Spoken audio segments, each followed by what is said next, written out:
Deuteronomy chapter 32. Ang kanta ni Moses. At nirecite ni Moses ng buo ang kantang ito habang nakikinig ang buong bayan ng Israel. Pakinggan ng langit aking sasabihin, pati lupa makinig din. Pumatak sana gaya ng ulan ang turo ko, gaya ng hamog mamuo ito, parang malumanay na ulan sa malambot na damuhan, at ambon sa mga bagong tubong halaman. Pangalan ni Lord aking pupurihin, sasabihing magaling ang Diyos natin. Siya ang tagapagtanggol, perfect at patas lahat ng ginagawa niya. Tapat na Diyos at hindi sinungaling, tama at makatarungan siya. Hindi kayo naging tapat sa Kanya. Di na dapat ituring ng mga anak niya. Generation kayo na manloloko at masasama. Ganyan ba ang ganti nyo kay Lord? Wala kayong sense, mga bobo. Di ba siya ang tatay nyo na nag-create sa inyo? Ang gumawa at nagtatag sa inyo? Isipin nyo yung mga dumaang panahon, ang mga taon na maraming generations. Tanungin nyo ang mga magulang nyo at ipapaalam nila sa inyo. Ang matatanda at sasabihin nila sa inyo, nung ang pinakamataas nagpamana sa mga bansa at ang mga tao pinaghiwa-hiwalay niya. Puinwesto niya kung saan titira ang bawat bansa. May sariling Diyos ang bawat isa. Pero ang parte ni Lord ay ang bayan niya. Lahi ni Jacob ang pinili niya. Sa desert niya sila nakita. Sa tiyot na lupang walang nakatira. Prinotek at inalagaan niya sila. Iningatan na parang sarili niyang mga mata. Parang agila sa pugad na kabantay, umaaligid sa mga anak niya.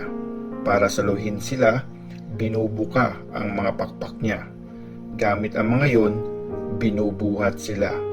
Si Lord ang nag-lead sa kanila at walang dayuhang Diyos na kasama. Pinasakop niya sa inyo ang matataas na lugar sa mundo at ang mga bunga sa bukid kinain niyo. Pinakain niya kayo ng honey mula sa bato, mula sa mabatong lupa, mga puno ng olive tumutubo. Keso mula sa mga baka, gatas sa mga kambing nyo, at matataba ang inyong mga tupa, kambing at toro. Pinakamaganda ang wheat at pinakamasarap ang wine na iniinom nyo. Yumaman ang Israel at nagrebelde sa kanila. Umunlad, umasenso, at naging masagana. Tinalikuran ng Diyos na nag-create sa kanila at minaliit ang tagapagligtas nila. Pinagselos si Lord sa mga Diyos na di nila kilala. Ginalit siya ng husto sa mga gawaing nakakasuka. Sa mga demonyong hindi Diyos, nag-offer sila. Mga Diyos na hindi nila kilala sa mga bagong Diyos na ngayon lang nila nalaman. Ang mga ancestors nila, di yon sinamba. Binaliwala ang kanilang tagapagtanggol, ang nag-create sa kanila. Ang Diyos na nagbigay buhay, kinalimutan nila. Nung nakita ito ni Lord, tinalikuran niya sila kasi ginalit siya ng mga anak niya. Sabi niya, tatalikuran ko sila. Tingnan ko kung anong mangyayari sa kanila. Masama silang generation, mga anak na walang katapatan. Pinagselos nila ako sa mga di tunay na Diyos. Ginalit nila ako sa mga Diyos-Diyosan nila. Kaya sa mga walang kwentang tao, pagseselosin ko sila. Gagalitin ko sila gamit ang isang walang isip na bansa. Parang apoy ang galit ko. Hanggang sa mundo ng mga patay, umaabot ito. Nilalamon nito ang lupa at lahat ng tumutubo dito, at sinusunog hanggang sa pundasyon ng mga bundok. Puro paghihirap ang bibigay ko sa kanila. Uubusin ko sa kanila ang mga arrows ko. Mamamatay sila sa gutom, sa nag-aapoy na lagnat, at sa sakit na nakakalason. Papakagat ko sila sa mababangis na hayop. Ipapatuklaw ko sa mga makamandag na ahas.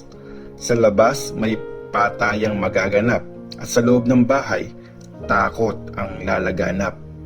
Uubusin kahit binata at dalaga, pati na rin bata at matanda. Sinabi ko na sanang tuluyan ko na silang wawasakin, di na sila maaalala ng mga tao. Hindi ko papayagang magyabang ang mga kaaway, at baka hindi maintindihan ng mga kalaban, at sabihing natalo namin sila, at di si Lord ang gumawa nito. Sila ay bayang walang alam, wala silang nauunawaan. Kung marunong sila, maiintindihan nila ito, at alam nila kung anong mangyayari sa kanila. Paano matatalo ng isa ang 1,000 o ang 10,000 ng 2 tao? Unless binenta sila ng tagapagtanggol nila, pinabayaan na sila ni Lord.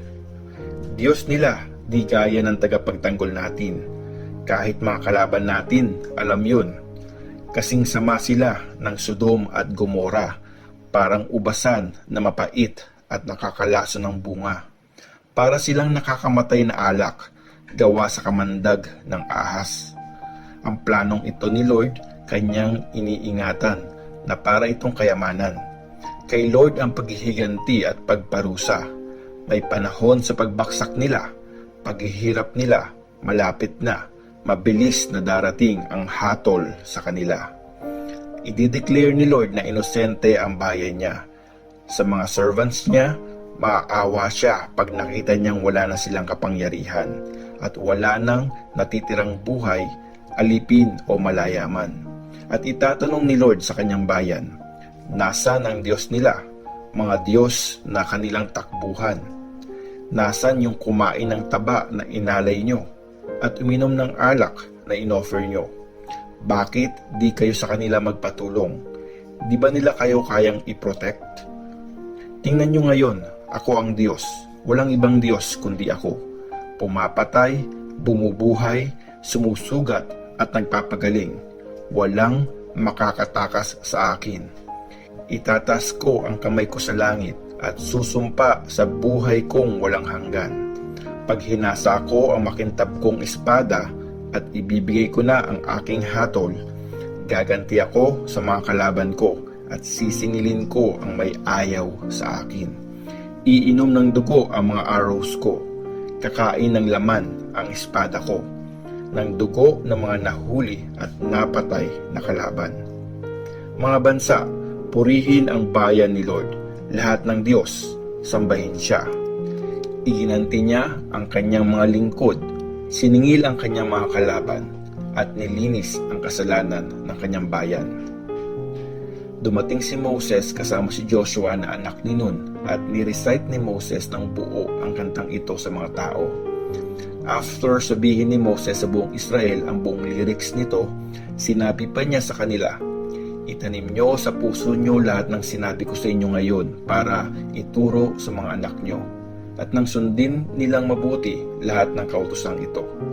Napakahalaga nito dahil dito nakasalalay ang buhay nyo, at sa mga utos na ito nakadepende ang pamumuhay nyo ng matagal sa lupaing sasakupin nyo sa kabila ng Jordan. Pinakita ni Lord kay Moses ang Kanaan.